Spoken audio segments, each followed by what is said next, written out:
moved! It actually moved! What is that?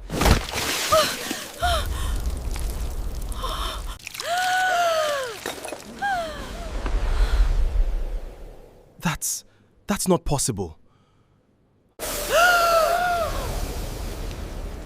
It's alive! It's climbing out! Kill it!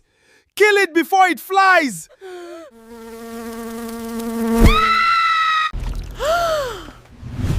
Huh? Did your wife pack this for you?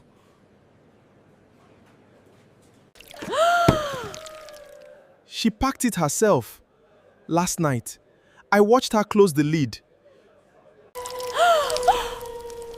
So how did a cockroach get inside a sealed flask, Emeka?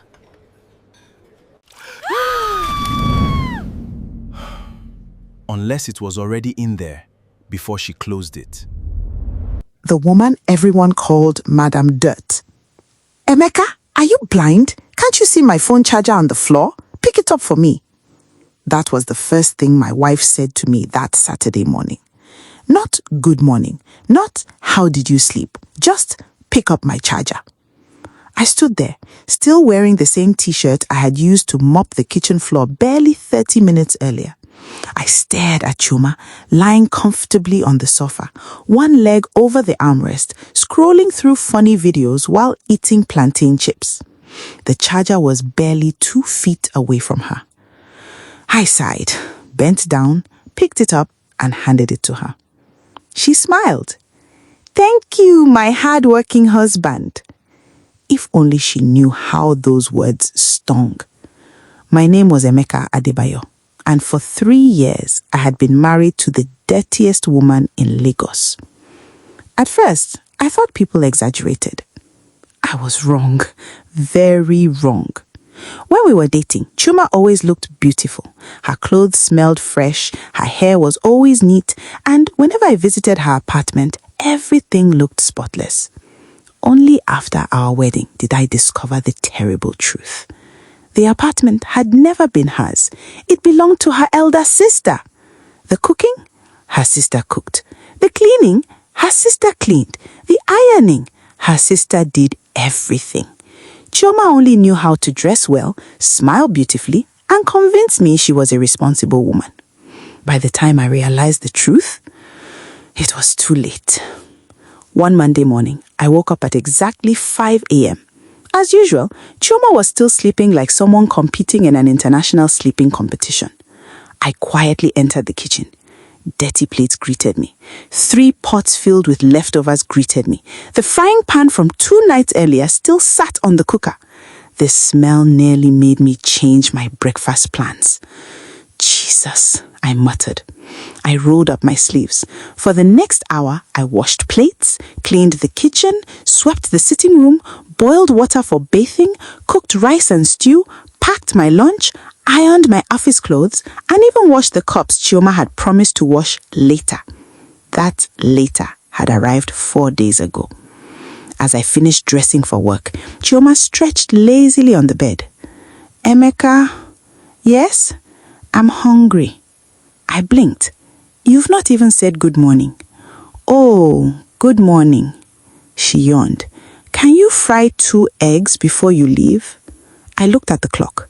7:25 a.m. My office resumed by 8. "I've already packed food for you." She frowned. "I don't feel like eating rice."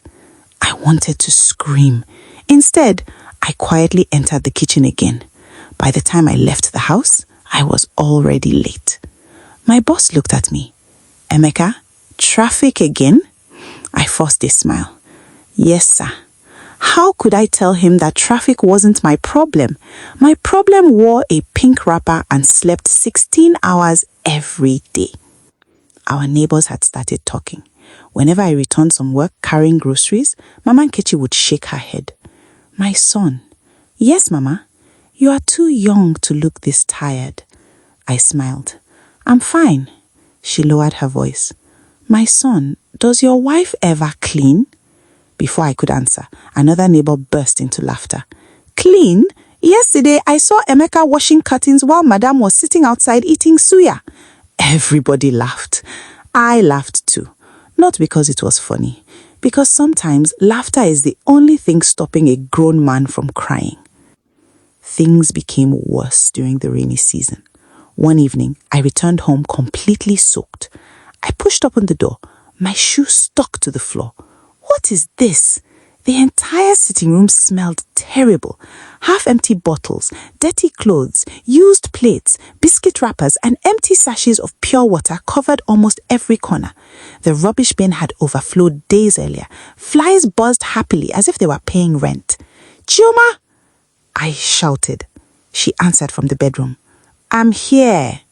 "What is all this?" She came out slowly. "Oh, I was planning to clean." "When?" She smiled confidently. "Tomorrow." "You said tomorrow 3 days ago." "I changed my mind."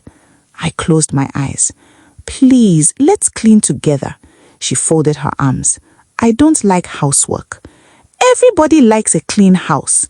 "I don't." She returned to the bedroom without another word. I stood there alone. That night, I cleaned until almost midnight. My back hurt, my hands hurt, even my knees hurt. Meanwhile, Chioma slept peacefully. Saturday came. Our landlord announced a compound sanitation exercise. Every tenant was expected outside by 7 a.m. By 7 o'clock, everyone was sweeping. Mama Nkechi scrubbed the drainage. Mr. Balogun trimmed the grass. The children gathered plastic bottles. Only one person was missing. Chioma. She sat comfortably on our balcony eating puff-puff while watching everyone work. One woman finally shouted, "Chioma, come and help." Without looking up, Chioma replied, "I'm supervising." The compound became silent. "Supervising what?" "So nobody steals your broom." The entire compound burst into laughter. Even the landlord couldn't hold himself. "My daughter," he said, "I've seen many things in this life, but this is the first time someone is supervising people who are cleaning while eating puff-puff." Chioma simply smiled. Everyone has different talents. Mama Nkechi whispered loudly enough for everyone to hear. Her own talent is sleeping. Another neighbor added, "and creating dirty clothes from thin air." Everyone laughed again. I wished the ground would open and swallow me whole. That afternoon, I decided enough was enough. I bought expensive cleaning supplies, a brand new mop, rubber gloves, air fresheners, laundry baskets, even a washing machine. I arranged everything neatly. "Chioma," I called excitedly. She walked in. "See what I bought." She looked around. So cleaning will be easier now." She shrugged. "It still looks stressful." I stared at her in disbelief. Then she smiled, picked up the TV remote and walked away. At that very moment, I heard something scratching inside the kitchen cupboard. I opened it slowly. 3 fat cockroaches ran across the plates. One even flew toward my face. I jumped back. The next morning would become the most embarrassing day of my life because what I would find inside my office lunch flask would give me a nickname I would never forget.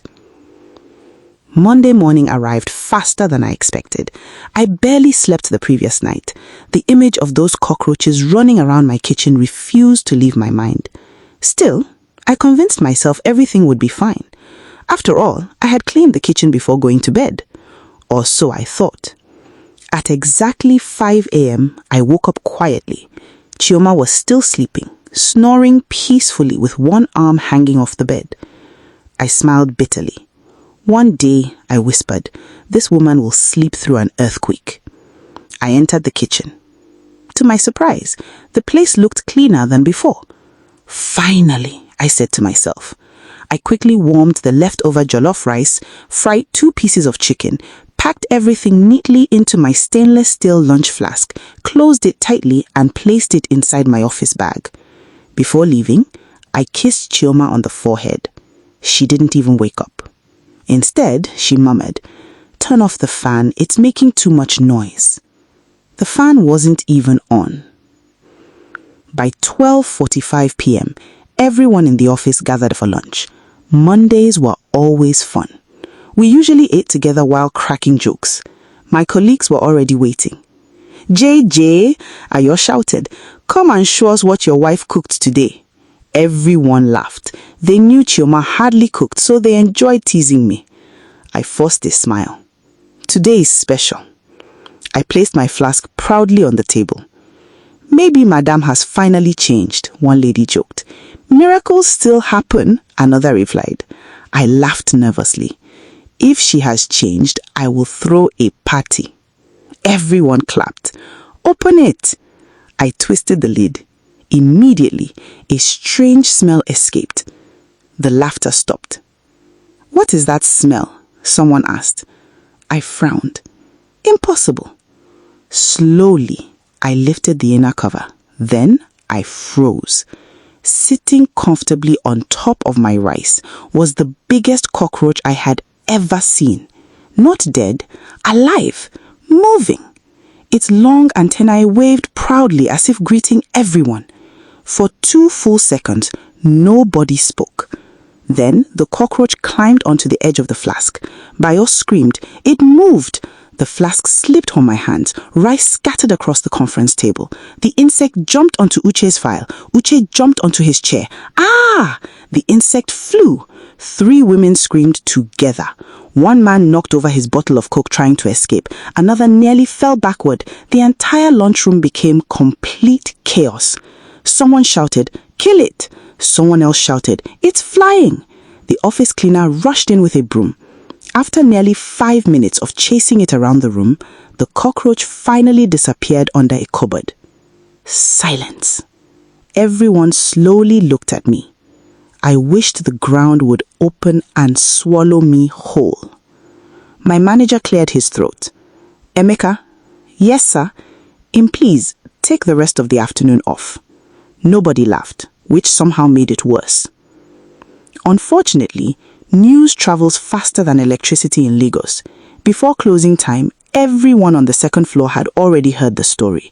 By evening, people from other departments came pretending to borrow staplers just to see me. One whispered loudly, "That's him, the cockroach flask guy." Another laughed. I heard the insect almost attended the meeting. By Friday, my nickname had changed. Nobody called me Emeka anymore. They called me Roach Flask. Even the security guard greeted me. "Good morning, Mr. Roach Flask." I wanted to disappear forever. That evening, I returned home completely broken. Chioma was lying on the sofa watching a comedy movie and eating meat pie. She smiled. "Welcome." I dropped my bag. "Do you know what happened today?" "What?" I explained everything. Every single embarrassing detail. Instead of apologizing, she burst into laughter. Not ordinary laughter. The kind of laughter that makes tears roll down your face. She held her stomach.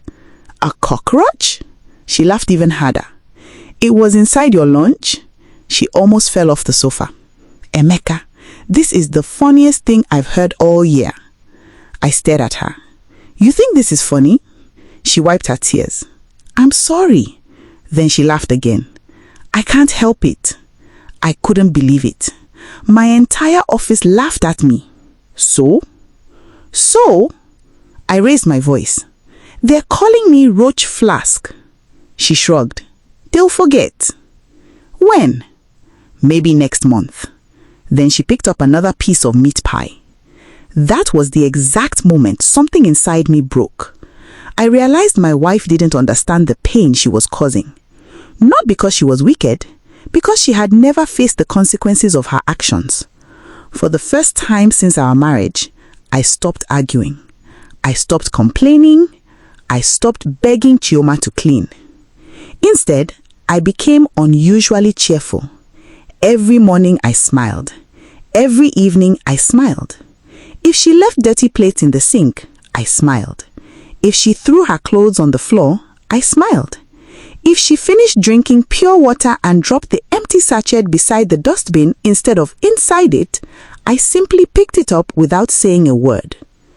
Chioma became suspicious. One evening she narrowed her eyes at me. Emeka, yes, my dear. Are you okay? I'm perfectly fine. You've not complained for 3 days. I've decided to enjoy life. She shrugged. That's better. Little did she know, I had already made a decision. If talking couldn't change her, experience would. That Thursday evening, my phone rang. It was Chioma's mother. Hello, my son. Good evening, Mama. I'm coming to Lagos tomorrow morning. I'll spend the weekend with both of you. I smiled. You'll be most welcome. As soon as I ended the call, I looked around the house. Dirty clothes covered the sofa. Dirty plates filled the sink. Half-eaten food sat on the dining table. The dustbin was overflowing. Perfect. For the first time since our wedding, I cleaned absolutely nothing. Friday morning, Mama arrived. She knocked on the door. Chioma rushed to welcome her. Mommy! My daughter! They hugged happily. Then, Mama stepped inside. She stopped walking. Her smile disappeared. She looked left. She looked right. She looked at the mountain of dirty clothes. She looked at the dirty plates. She looked at the dusty television. She looked at the flies dancing above the dining table. Then she slowly turned toward me. My son. Yes, Mama. Did armed robbers come here? Before I could answer, Chioma laughed. No, Mommy. We've just been busy. Mama frowned. Busy? She pointed at a plate with dried soup. This soup is older than today's newspaper. I quickly looked away to hide my smile. Mama entered the kitchen. Within 5 seconds, Jesus Christ! Her voice echoed through the house. What happened? Chioma asked casually. Come here. Chioma walked into the kitchen. Mama pointed at the sink. What is this? They are plates. I can see they are plates. When did you wash them last? Chioma scratched her head. I'll wash them later. Mama was shocked. Later? She opened one pot. Green mold had already started growing. She quickly covered it again. My daughter, food is farming inside this pot. Even I nearly laughed. Mama sat quietly for several minutes. Finally, she asked me, Emeka? Yes, Mama. Who normally cleans this house? I answered honestly. I do. Who cooks? I do. Who washes clothes? I do. Who washes plates? I do. She blinked. What does Chioma do? I wanted to answer carefully. Before I could, Chioma proudly replied, I supervise. Mama stared at her. Supervise? Yes. I make sure he doesn't miss anywhere. For almost 10 seconds, nobody spoke. Then Mama removed her glasses. My daughter, I didn't raise you like this. That evening, more drama arrived. Mama suggested cooking egusi soup. She asked Chioma to help. Mommy, I'm tired. You've been sleeping? I slept because I was tired. Tired from what? Silence. Mama folded her arms. Stand up. Reluctantly, Chioma entered the kitchen. Within 10 minutes, a loud scream came from inside. Mommy! We both rushed in. What happened? Chioma pointed at a tiny lizard near the window. It scared me. Mama sighed. My daughter, you can't cook because of one small lizard. She picked up a broom and chased it away. Chioma immediately returned to the sitting room. I've lost my appetite. Mama looked at me. My son, how have you survived for 3 years? I smiled weakly. Only God knows. The next morning, Mama woke everyone up by 6 a.m. Today, we are cleaning this entire house. She handed Chioma a broom. Start sweeping. Chioma frowned. My back hurts. Mama ignored her. 5 minutes later, my head hurts. Mama ignored her again. Another 5 minutes. I'm feeling dizzy. Mama placed the back of her hand on Chioma's forehead. No fever. Then she smiled. "I know exactly what will cure your sickness." "What?" "Work." Even I burst into laughter. By afternoon, the compound became unusually quiet. The neighbors noticed something strange. For the first time ever, they saw Chioma outside, sweeping. Mama Nekichi almost dropped the bucket she was carrying. She rubbed her eyes. "Is that really Chioma?" Mr. Balogun laughed. "Somebody pinch me." Children gathered near the gate. One whispered, "I think she's been replaced." Another replied, "No, her mother has arrived." The whole compound burst into laughter. Chioma's face turned bright red with embarrassment. She wanted to run inside the house, but Mama wasn't finished with her yet. The biggest surprise was still coming. And by Sunday afternoon, one unexpected visitor would teach Chioma the final lesson that would change her forever. Sunday afternoon arrived, and Chioma believed the embarrassment was finally over. She was wrong. Just after lunch, our landlord knocked on the door. "Emeka." "Good afternoon, sir." "I've brought the environmental health officers. They're inspecting every apartment in the compound." My heart skipped. Chioma's eyes widened. "What?" Within minutes, 2 environmental officers entered our apartment with clipboards in their hands. They looked around silently. One officer frowned. The other covered his nose. He pointed toward the kitchen. "Please, open that door." Chioma froze. Slowly, she opened it. The officers exchanged shocked glances. One quietly wrote something on his clipboard. The other looked at us and said, "This level of dirt can attract cockroaches, rats, mosquitoes, and dangerous diseases. This home is becoming a health risk, not only to your family, but to your neighbors as well." Chioma lowered her head for the first time. The officer continued, "You are lucky we've come after most of the house has already been cleaned. If we had seen it the way your neighbors described it, you would have received a sanitation violation notice." My wife couldn't say a word. For the first time since I married her, she looked ashamed. After the officers left, the house became completely silent. Mama gently placed a hand on Chioma's shoulder. "My daughter." Tears slowly rolled down Chioma's cheeks. "Mommy, I'm sorry. I've been selfish." She turned toward me. "Emeka." I looked at her. She was crying so hard she could barely speak. "I'm sorry for laughing when everyone mocked you. I'm sorry for making you do everything alone. I'm sorry for making our home a place you hated coming back to." She fell to her knees. "Please forgive me." I quickly lifted her up. "Stand up. A husband and wife are a team. We don't kneel before each other." She hugged me tightly and cried even harder. That evening, without anyone asking, Chioma entered the kitchen. She washed every single plate. She scrubbed every pot until it shined. She cleaned the cupboards. She mopped every room. She washed all the dirty clothes. She even cleaned behind the refrigerator, where we found enough dust to start another compound. Mama laughed until tears filled her eyes. "I finally found my daughter again." The whole compound noticed the change. The next Saturday, when the landlord announced sanitation, Chioma was the first person outside with a broom.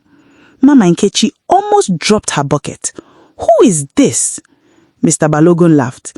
"Please check her face well. It might be her twin sister." Even the children couldn't believe it. Instead of singing, dirty house," they clapped and shouted, "Auntie Chioma is cleaning." Everyone laughed. Chioma laughed too.